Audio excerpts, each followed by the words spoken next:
if he should see the convoy of an African minister, not our president, I'm not touching the presidents. The presidents are in a different world. The African minister. The African minister will never queue. Oh, he's anathemic. Oh, the African minister is a demigod. Oh, Africa. The African counselor in your rural home, when they go to churches, not even if it is not their denomination, they saunter to the front seats. And even our latter-day clergymen will invite them to share their wisdom with the people, even if we know that they are village fools. It's time to wake up from the glory that we fell from.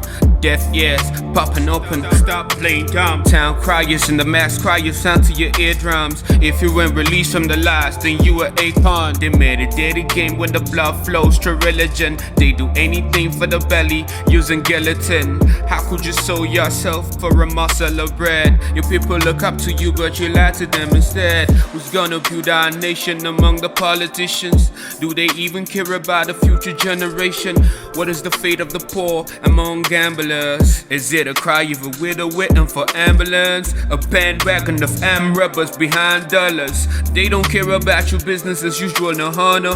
Black funeral, mass burials, manslaughter. The street bled when buddy bags were thrown in the gutter. So that if you ask any typical African politician, how much does it cost you to be elected into parliament, they'll tell you it is in the millions. It is in the millions, and the millions they spend is perhaps 10 times more than they'll ever earn through their legitimate salaries.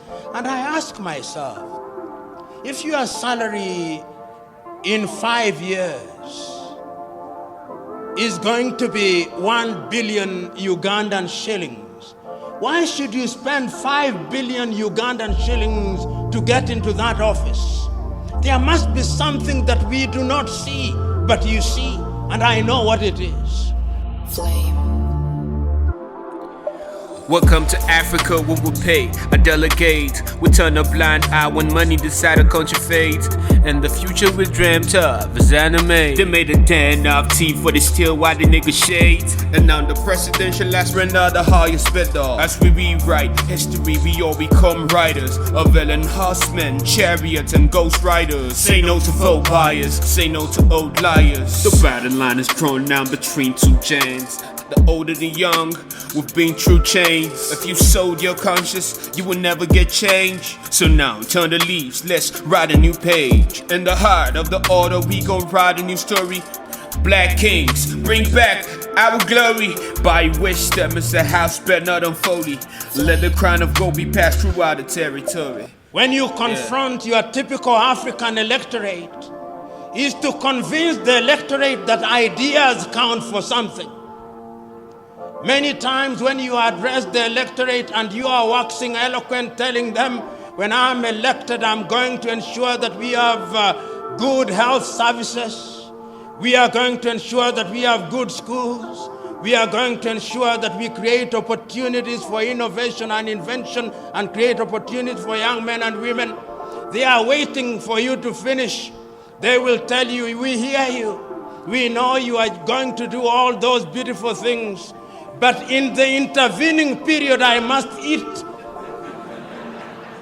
And therefore, no matter how beautiful your ideas are, if you don't carry money on that day, your ideas, like the elephant before them, will never fly. Leaders who, upon ascending to power in Africa, became demigods. How many of you here will forget Mobutu Sese Seko? How many of you here will forget Jean Bedel Bokassa? How many of you here will forget Samuel Doe?